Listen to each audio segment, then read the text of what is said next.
Welcome to Simplified UPSC by PPP, where we listen, learn, and grow together.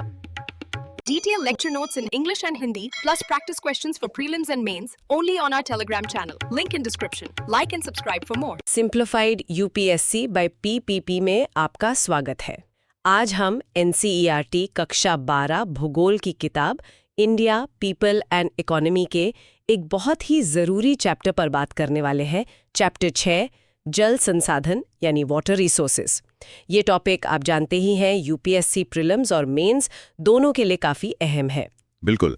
और आज हम कोशिश करेंगे कि भारत में पानी की उपलब्धता के जो आंकड़े हैं उनसे शुरू करके इसके इस्तेमाल के पैटर्न जो बदल रहे हैं, फिर पानी की क्वालिटी से जुड़ी जो चुनौतियां हैं, और हाँ, सबसे ज़रूरी इसके संरक्षण और प्रबंधन मतलब कॉन्जर्वेशन और मैनेजमेंट की जो रणनीतियां हैं उन सब पर बात करें। एनसीईआरटी के फैक्ट्स तो देखेंगे ही, साथ में एग्जाम के लिहाज से जो एनालिसिस चाहिए उसे भी समझने की कोशिश करेंगे। हाँ, क्योंकि सिर्फ फैक्ट्स रटने से बात नहीं बनती, हमें कॉन्सेप्ट समझने हैं, उनके पीछे के कारण, उनके नतीजे। आखिर ये जल संसाधन भारत की अर्थव्यवस्था, समाज और पर्यावरण को कैसे अफेक्ट करते हैं, और यूपीएससी हमसे क्या जानना चाहता है।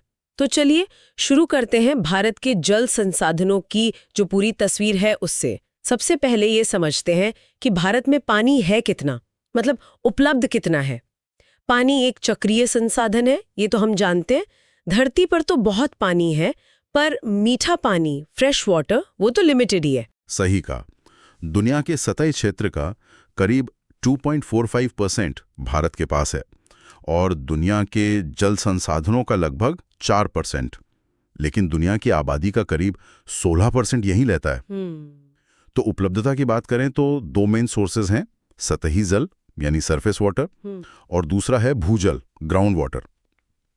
सतही जल हमें कहाँ से मिलता है? नदियां, झीलें, तालाब, टैंक, इनसे। देश में करीब 10,360 नदियां और उनकी सहायक नदियां हैं जो 1.6 किलोमीटर से ज्यादा लंबी हैं। और अगर हम सभी नदी बेसिन को मिला दें तो जो एक अनुमानित औसत वार्षिक प्रवाह है, मतलब मीन एनुअल फ्लो, वो करीब 1869 क्यूबिक किलोमीटर है। यह आंकड़ा प्रीलिम्स के लिए याद रखना जरूरी है। 1869 क्यूबिक किलोमीटर। 1869 क्यूबिक किलोमीटर, ये सुनने में तो काफी ज्यादा लगता है, लेकिन क्या हम ये पूरा पानी इस्तेमाल कर पाते हैं? जाहिर है कुछ भौगोलिक, कुछ हाइड्रोलॉजिकल दिक्कतें तो होंगी। किलोमीटर में से सिर्फ लगभग 690 क्यूबिक किलोमीटर, मतलब करीब 32% सतही जल का ही हम उपयोग कर पाते हैं। सिर्फ 32%? हाँ, और इसमें भी एक और बात ध्यान देने वाली है। जो बड़े बेसिन हैं जैसे गंगा, ब्रह्मपुत्र और बराक नदियों के, इनका जलग्रहण क्षेत्र भारत के कुल एरिया का करीब 1/3 है, लेकिन देश के कुल सतही जल संसाधनों का लगभग 60% इन्हीं बेसिन में है और इनका भी पूरा उपयोग अभी तक नहीं हो पाया है। अच्छा, तो मतलब सतही जल में भी क्षेत्रीय असमानता बहुत ज्यादा है। कहीं बहुत है, कहीं कम, और जहां है भी वहां पूरा इस्तेमाल नहीं हो पा रहा। ठीक है, ये तो हुई सतही जल की बात। अब जरा भूजल यानी ग्राउंड वाटर पर आते हैं। प्रीलिम्स में अक्सर इस पर सवाल बनते हैं। देश में कुल पुनः पूर्ति योग्य भूजल संसाधन, मतलब total replenishable ground water resources, वो कितने हैं? देश में जो कुल पुनः पूर्ति योग्य भूजल संसाधन हैं वो लगभग 432 क्यूबिक किलोमीटर हैं। 432 क्यूबिक किलोमीटर्स। हाँ, और इसमें एक दिलचस्प बात यह है कि इसका भी लगभग 46% हिस्सा अकेले गंगा और ब्रह्मपुत्र बेसिन में ही पाया जाता है। ओह, 46%। हाँ, तो ये बेसिन सतही जल और भूजल दोनों के लिहाज से बहुत महत्वपूर्ण हो जाते हैं। और क्या भूजल का जो उपयोग है, यूटिलाइजेशन, वो पूरे देश में एक जैसा है, या यहाँ भी वही कहानी है, क्षेत्रीय असमानता वाली? कहानी यहाँ भी मतलब काफी असमान है। कुछ इलाके ऐसे हैं जहाँ भूजल का इस्तेमाल आप कह सकते हैं हद से ज्यादा हो रहा है, खासकर उत्तर पश्चिमी भारत के राज्य जैसे पंजाब, हरियाणा, राजस्थान। हाँ, ये तो सुनते ही हैं। और दक्षिण भारत के भी कुछ हिस्से हैं जैसे तमिलनाडु। इन राज्यों में भूजल निकालने की जो दर है वो रिचार्ज रेट से भी ज्यादा है। ये बहुत चिंता की बात है। और फिर दूसरी तरफ देखिए, छत्तीसगढ़, ओडिशा, केरल जैसे राज्य हैं, ये अपनी भूजल क्षमता का बहुत कम हिस्सा इस्तेमाल करते हैं। और बीच में है गुजरात, उत्तर प्रदेश, बिहार, त्रिपुरा, महाराष्ट्र जैसे राज्य जहां उपयोग मध्यम स्तर का है। ये जो असमानता है ये वाकई चिंताजनक है, और ये सीधा सीधा मेंस के सवालों से जुड़ जाता है। है ना? जैसे एक सवाल बन सकता है, उत्तर पश्चिम भारत में भूजल की कमी की चुनौतियों का आलोचनात्मक विश्लेषण करें और स्थायी प्रबंधन रणनीतियां सुझाएं। मतलब discuss critically the challenges of ground water depletion in WI India and suggest sustainable management strategies. इसमें सिर्फ समस्या बता देना काफी नहीं होगा, इसके सामाजिक आर्थिक असर और टिकाऊ समाधान सस्टेनेबल सॉल्यूशंस उन पर भी बात करनी होगी। बिल्कुल, और असर बहुत गहरे हो सकते हैं। पीने के पानी की कमी तो है ही, खेती पर असर पड़ता है, मिट्टी में लवणता बढ़ जाती है, कहीं कहीं तो जमीन धंसने लगती है। अच्छा, सतही जल में एक और बात जोड़ने लायक है। भारत की तटरेखा काफी लंबी है, तो केरल, उड़ीसा, पश्चिम बंगाल जैसे राज्यों में लगून और पशजल यानी लगून्स और बैकवाटर्स ये भी पानी के महत्वपूर्ण स्रोत हैं। इनका इस्तेमाल मछली पालन में होता है, धान की कुछ खास किस्मों की सिंचाई में और हाँ, नौकायन के लिए भी। ठीक है, तो हमने देखा कि पानी की उपलब्धता देश में काफी असमान है, चाहे वो सतही जल हो या भूजल। प्रीलिम्स टेकअवे यहाँ पर बनता है, total mean annual flow India 1869 cubic kilometre, utilisable surface water 690 cubic kilometre 32%, total replenishable ground water 432 cubic kilometer. Ganga and Brahmaputra basins share in groundwater about 46%. High groundwater utilization states Punjab, Haryana, Rajasthan, Tamil Nadu. Low groundwater utilization states Chhattisgarh, Odisha, Kerala. और mains takeaway ये है, uneven spatial distribution of both surface and groundwater resources in India. High dependence and overutilization of groundwater in northwestern and parts of South India pose sustainability challenges. Potential for further utilization exists in basins like Ganga and Brahmaputra and states with low current utilization. अच्छा, अब यहाँ से आगे बढ़ते हैं, देखते हैं कि ये जो पानी उपलब्ध है, इसकी मांग किन क्षेत्रों में सबसे ज्यादा है और क्यों है। कृषि, उद्योग, घरेलू उपयोग, इसमें पानी की खपत का पैटर्न क्या है? इसमें तो कोई शक ही नहीं है कि कृषि क्षेत्र मतलब एग्रीकल्चरल सेक्टर पानी का सबसे बड़ा उपभोक्ता है।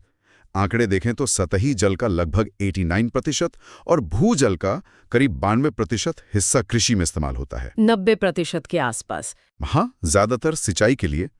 इसकी तुलना में अगर हम औद्योगिक क्षेत्र देखें, इंडस्ट्रियल सेक्टर, तो वो सतही जल का सिर्फ 2% और भूजल का 5% इस्तेमाल करता है। और घरेलू क्षेत्र, डोमेस्टिक सेक्टर, सतही जल का 9% और भूजल का 3%। तो ये आंकड़े बिल्कुल साफ दिखाते हैं कि पानी के इस्तेमाल में कृषि का दबदबा कितना ज्यादा है। कृषि में इतना ज्यादा पानी, इसकी मुख्य वजह क्या है? क्या सिर्फ ज्यादा फसलें उगाना ही वजह है या कुछ और? इसकी मुख्य वजह है भारत में वर्षा की स्थानिक सामयिक परिवर्तनशीलता, मतलब स्पेशियो टेम्पोरल वेरिएबिलिटी ऑफ रेनफॉल। आसान शब्दों में कहें तो बारिश कब होगी, कहाँ होगी, कितनी होगी, इसका कोई भरोसा नहीं। देश के बड़े हिस्से जैसे उत्तर पश्चिमी भारत है, दक्कन का पठार है, ये वर्षा की कमी वाले इलाके हैं, सूखा प्रवण है, ड्राउट प्रोन। फिर मानसून भी कुछ ही महीनों तक रहता है। बाकी समय खासकर सर्दी और गर्मी के मौसम ज्यादातर इलाकों में सूखे होते हैं। तो ऐसे में बिना पक्की सिंचाई के, अशोर्ड इरिगेशन के, साल भर खेती करना, खासकर वो फसलें उगाना जिनमें पानी ज्यादा लगता है, वो मुश्किल है, लगभग नामुमकिन। हाँ, और इसी सिंचाई ने तो हरित क्रांति, ग्रीन रेवोल्यूशन को सफल बनाया, हमें खाद्य सुरक्षा मिली। लेकिन अब हम इसके दूसरे पहलू भी देख रहे हैं ना, जैसे पंजाब, हरियाणा, पश्चिमी उत्तर प्रदेश, जहां हरित क्रांति का असर सबसे ज्यादा था, वहां अब मिट्टी में लवणता, सैलिनिटी बढ़ने की समस्या है, भूजल स्तर खतरनाक रूप से नीचे चला गया है। ये सब खबरें आम हैं। ये मेंस के लिए एक बहुत ही महत्वपूर्ण टॉपिक है। सवाल बन सकता है, हरित क्रांति में सिंचाई की भूमिका और इसके दीर्घकालिक पर्यावरणीय परिणामों पर चर्चा करें। Discuss the role of irrigation in the green revolution and its long term environmental consequences. इसमें हमें फायदे और नुकसान दोनों का एक बैलेंस्ड एनालिसिस देना होगा। आपने बिल्कुल सही मुद्दा उठाया, और ये चुनौती भविष्य में और बढ़ने वाली है। जैसे जैसे देश का आर्थिक विकास होगा, इंडस्ट्रियल और डोमेस्टिक सेक्टर्स में पानी की मांग बढ़ेगी, तो जाहिर है कृषि क्षेत्र पर पानी के लिए दबाव और बढ़ेगा। अच्छा, यहाँ एक दिलचस्प फैक्ट है। 2013 में यूपीएससी प्रीलिम्स में एक सवाल आया था, GS1 Q77, कि भारत में पानी का सबसे बड़ा औद्योगिक उपभोक्ता कौन है। हाँ, क्या था जवाब? जवाब था thermal power sector. Thermal power. ये दिखाता है कि ऊर्जा उत्पादन में भी पानी की बहुत जरूरत पड़ती है।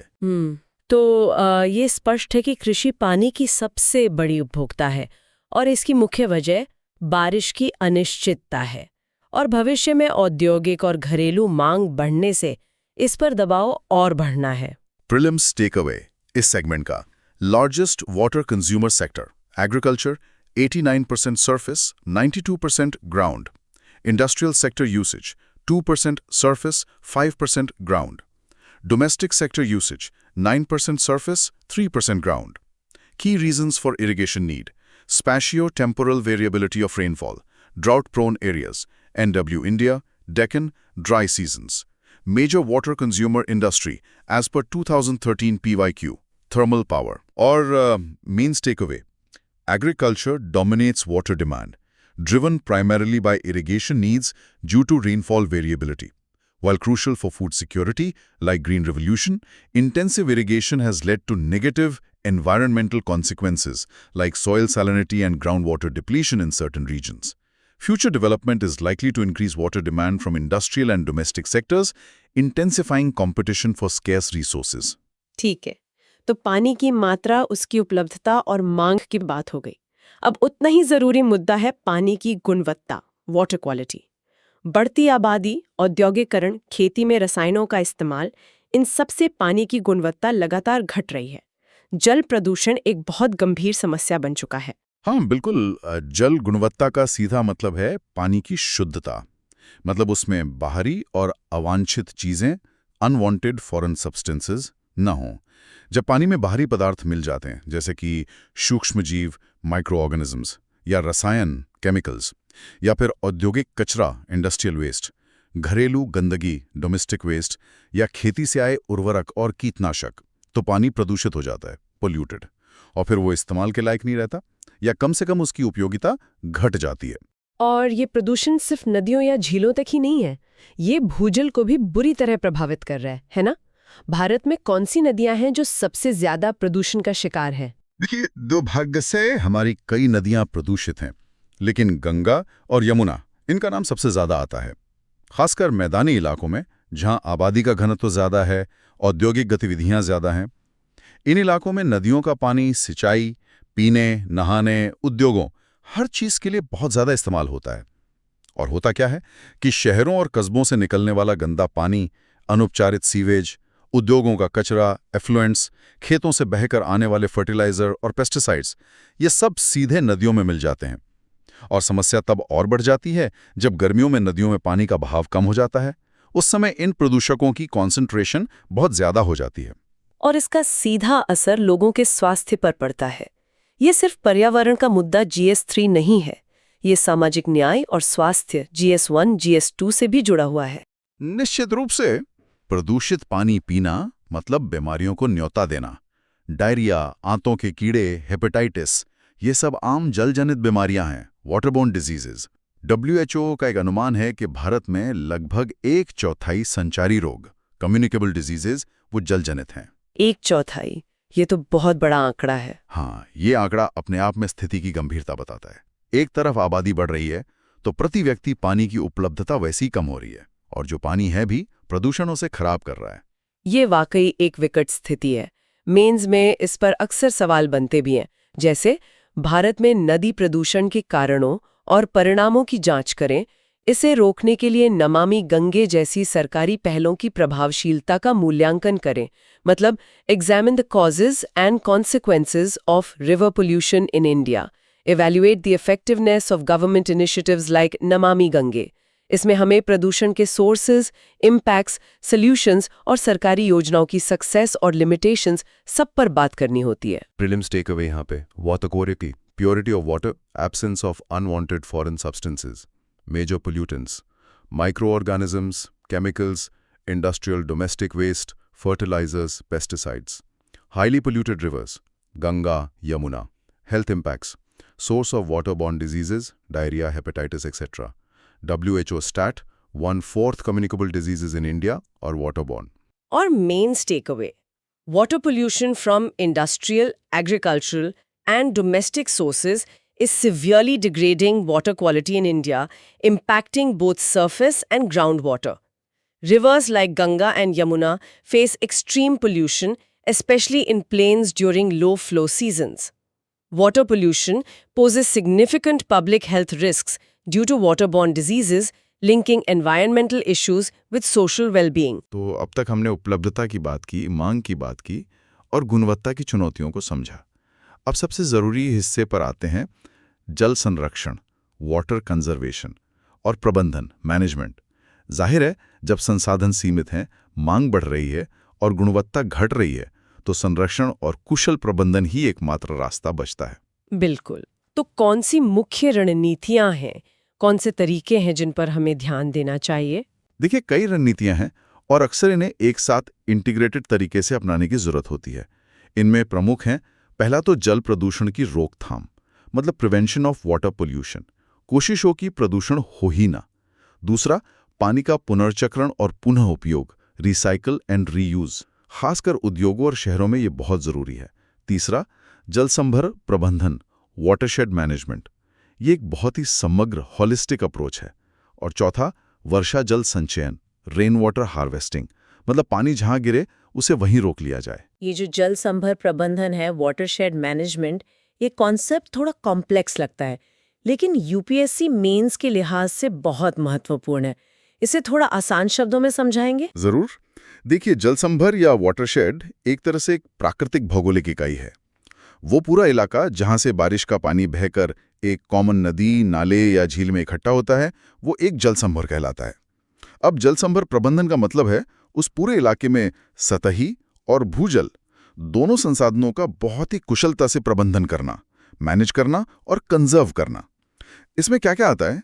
इसमें बहते हुए पानी को, रन ऑफ को रोकना शामिल है, उसे तालाबों में, पर्कुलेशन टैंक्स में, चेक डैम्स बनाकर जमा करना और उसे जमीन में सोखने देना ताकि भूजल रिचार्ज हो सके। रिचार्ज वेल्स भी बनाए जाते हैं। लेकिन इसका दायरा इससे भी बड़ा है। इसमें उस पूरे वाटरशेड एरिया की जमीन, पानी, पेड़ पौधे, जानवर और इंसान, मतलब पूरे इकोसिस्टम का संरक्षण, उसका पुनर्जनन, रीजनरेशन और उसका समझदारी से उपयोग, जुडिशियस यूज, ये सब शामिल है। और सबसे जरूरी बात, इसकी सफलता बहुत हद तक स्थानीय समुदाय की भागीदारी पर निर्भर करती है। कम्युनिटी पार्टिसिपेशन इज की। कई बहुत अच्छे उदाहरण हैं। केंद्र सरकार की एक योजना है हरियाली। इसे ग्राम पंचायतें लोगों की भागीदारी से चला रही हैं जल संभर विकास के लिए। राज्यों के स्तर पर देखें तो आंध्र प्रदेश में एक कार्यक्रम चला, नीरू मीरू, मतलब वाटर एंड ड्यू। राजस्थान के अलवर जिले में अरवरी पानी संसद ने बहुत अच्छा काम किया है। वहां लोगों ने मिलकर पर्कुलेशन टैंक्स बनाए, जोहड़ खोदें जो पारंपरिक तालाब होते हैं, छोटे छोटे बांध, चेक डैम्स बनाए। इससे पानी रुका, भूजल स्तर सुधरा। और तमिलनाडु तो एक कदम आगे है।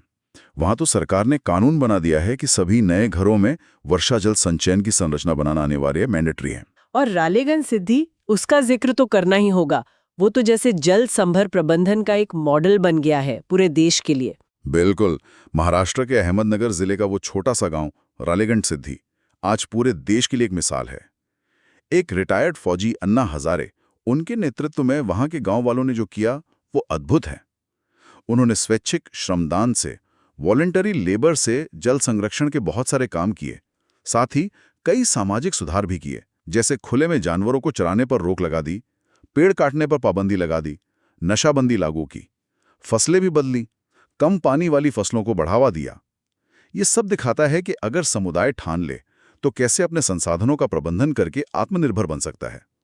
कम्युनिटी पार्टिसिपेशन और सेल्फ रिलायंस का बेहतरीन उदाहरण है ये। वाकई प्रेरणादायक है। ये तो हुई जल संभर प्रबंधन की बात। एक और तकनीक जिसका जिक्र आपने किया था, वर्षा जल संचयन, रेन वाटर हार्वेस्टिंग। ये भी काफी जानी मानी तकनीक है। इसके क्या फायदे हैं? वर्षा जल संचयन का सीधा मतलब है बारिश के पानी को पकड़ना और जमा करना, capture and store rain water, ताकि उसे बाद में अलग अलग कामों के लिए इस्तेमाल किया जा सके या फिर उसे जमीन में जाने दिया जाए ताकि भूजल रिचार्ज हो सके। ये खासकर उन इलाकों के लिए बहुत फायदेमंद है जहां पानी की कमी रहती है या जहां भूजल का स्तर तेजी से गिर रहा है। ये कम लागत वाली तकनीक है और पर्यावरण के लिए भी अच्छी है, इको फ्रेंडली। इसके फायदे कई हैं। एक तो ये पानी की स्थानीय उपलब्धता बढ़ाता है। दूसरा, गिरते भूजल स्तर को रोकने में मदद करता है। तीसरा, मिट्टी के कटाव को कम करता है, बाढ़ के असर को भी कुछ हद तक कम करता है। और हाँ, तटीय इलाकों में ये जमीन के नीचे खारे पानी की घुसपैठ, सॉल्ट वाटर इंट्रूजन को भी रोकता है। इसे छतों पर, खुले मैदानों में कहीं भी किया जा सकता है। ठीक है, तो ये सब तकनीकी समाधान हुए। इनके साथ साथ पॉलिसी लेवल पर भी तो कुछ प्रयास हुए होंगे। राष्ट्रीय जल नीति, नेशनल वाटर पॉलिसी का जिक्र आता है। 2002 की जो नीति थी उसके मुख्य उद्देश्य क्या थे? हाँ, और राष्ट्रीय जल नीति 2002 ने एक फ्रेमवर्क देने की कोशिश की थी। इसके मुख्य उद्देश्य थे, पहला, पीने के पानी को सर्वोच्च प्राथमिकता देना और सभी लोगों तक इसकी पहुंच सुनिश्चित करना। दूसरा, जल संसाधनों से जुड़े जो आंकड़े हैं उनके लिए एक अच्छी सूचना प्रणाली, इंफॉर्मेशन सिस्टम विकसित करना। तीसरा, पानी की गुणवत्ता की नियमित निगरानी करना, मॉनिटरिंग करना। चौथा, पानी बचाने और कुशलता से इस्तेमाल करने के लिए जागरूकता बढ़ाना। और पांचवा, जो बहुत महत्वपूर्ण था, कि जल संसाधनों की जो प्लानिंग और मैनेजमेंट है वो नदी बेसिन या उप बेसिन के स्तर पर एक इंटीग्रेटेड तरीके से की जाए। हालांकि बाद में 2012 में इसे रिवाइज भी किया गया, जिसमें पानी की उपयोग की दक्षता, वाटर यूज एफिशिएंसी और क्लाइमेट चेंज के असर जैसे नए मुद्दों पर ज्यादा जोर दिया गया। तो कुल मिलाके जल संरक्षण के लिए हमें एक मल्टी प्रोंग्ड स्ट्रेटजी चाहिए। प्रदूषण रोकना है, पानी को रिसाइकल रीयूज करना है, वाटरशेड मैनेज करना है, बारिश का पानी बचाना है और सही नीतियां बनानी है। मेंस में इस पर सीधा सवाल बन सकता है, जैसा आपने कहा था, जल संभर प्रबंधन क्या है? भारत में स्थायी जल संसाधन प्रबंधन के लिए इसके महत्व पर उदाहरण सहित चर्चा करें। What is watershed management? Discuss its significance for sustainable water resource management in India, citing examples. इसमें रालेगन सिद्धि जैसे उदाहरणों का विश्लेषण करना बहुत जरूरी हो जाएगा। बिल्कुल। प्रीलिम्स टेक अवे इस सेगमेंट के लिए की conservation strategies, pollution prevention, recycle reuse, watershed management, rain water harvesting. Watershed management. Efficient management and conservation of surface groundwater involves runoff prevention, storage, recharge, percolation tanks, recharge wells, community participation. Examples: Haryali, Central Government; Niru Miru, AP; Arwari Pani Sansad, Alwar, Rajasthan; Ralegan Siddhi, Maha, TN mandatory harvesting. Rainwater harvesting, method to capture, store rainwater, recharge aquifers, low cost, eco-friendly. National Water Policy Year 2002. और mains takeaway, integrated water resource management involving pollution control, efficient use, recycling reuse, watershed development and rainwater harvesting is crucial for sustainability. Watershed management, emphasizing community participation, offers a holistic approach to managing land, water and biomass resources. Example: Haryali, Ralegan Siddhi. Rainwater harvesting is a vital decentralized strategy, especially for urban areas and groundwater recharge. National Water Policy provides a framework for coordinated water resource development and management. तो इस पूरी चर्चा से ये साफ है कि भारत में जल संसाधन कितने महत्वपूर्ण हैं और साथ ही कितने दबाव में हैं। उपलब्धता की असमानता है, मांग लगातार बढ़ रही है, गुणवत्ता घट रही है और संरक्षण की तुरंत जरूरत है। ये सारे पहलू यूपीएससी परीक्षा के लिए बहुत ज्यादा महत्वपूर्ण है। हाँ बिल्कुल, प्रीलिम्स के लिए हमें आंकड़े याद रखने हैं। प्रवाह कितना, उपयोग कितना, भूजल कितना, कौन से बेसिन महत्वपूर्ण हैं, कौन सी योजनाएं हैं, कौन से राज्य आगे हैं, कौन से पीछे। और मेंस के लिए हमें जल संकट के जो सामाजिक, आर्थिक और पर्यावरणीय आयाम हैं उनको समझना होगा, प्रबंधन की जो रणनीतियां हैं उनका एनालिसिस करना होगा, सरकारी नीतियों की प्रभावशीलता देखनी होगी। सही कहा, पानी सिर्फ एक संसाधन नहीं है, ये जीवन का आधार है और भारत के भविष्य के लिए इसका टिकाऊ प्रबंधन, सस्टेनेबल मैनेजमेंट बहुत निर्णायक होगा। यूपीएससी एस्पिरेंट्स के लिए ये जरूरी है कि वो इन कॉन्सेप्ट्स को समझें और इन्हें करंट इवेंट्स से जोड़कर देखें। जैसे आजकल राज्यों के बीच पानी के बंटवारे को लेकर विवाद बढ़ रहे हैं, इंटरस्टेट वाटर डिस्प्यूट्स, या फिर जलवायु परिवर्तन का जल संसाधनों पर क्या असर पड़ रहा है, और सरकार की नई पहलें जैसे जल जीवन मिशन या अटल भूजल योजना, इन सबको जोड़कर देखना होगा। तो आज की इस गहरी चर्चा को यहीं समाप्त करते हैं। उम्मीद है कि जल संसाधनों पर एनसीईआरटी का यह विश्लेषण आपकी यूपीएससी तैयारी में मददगार साबित होगा। सिंप्लीफाइड यूपीएससी बाय पीपीपी से जुड़ने के लिए धन्यवाद। और जाते जाते आपके लिए एक विचारणीय प्रश्न छोड़ जाते हैं, जैसे जैसे पानी की कमी बढ़ेगी, क्या साझा नदी बेसिनों को लेकर, शेयर्ड रिवर बेसिन्स को लेकर राज्यों या यहाँ तक कि देशों के बीच संघर्ष और तेज हो सकता है? और अगर हाँ, तो इस जल युद्ध जैसी स्थिति को टालने के लिए कौन से संस्थागत तंत्र, कौन से इंस्टीट्यूशनल मैकेनिज्म्स ज्यादा कारगर साबित हो सकते हैं? जरूर सोचिएगा इस पर। Thanks for watching. Follow us on Telegram and Instagram. Don't forget to like, share, and subscribe.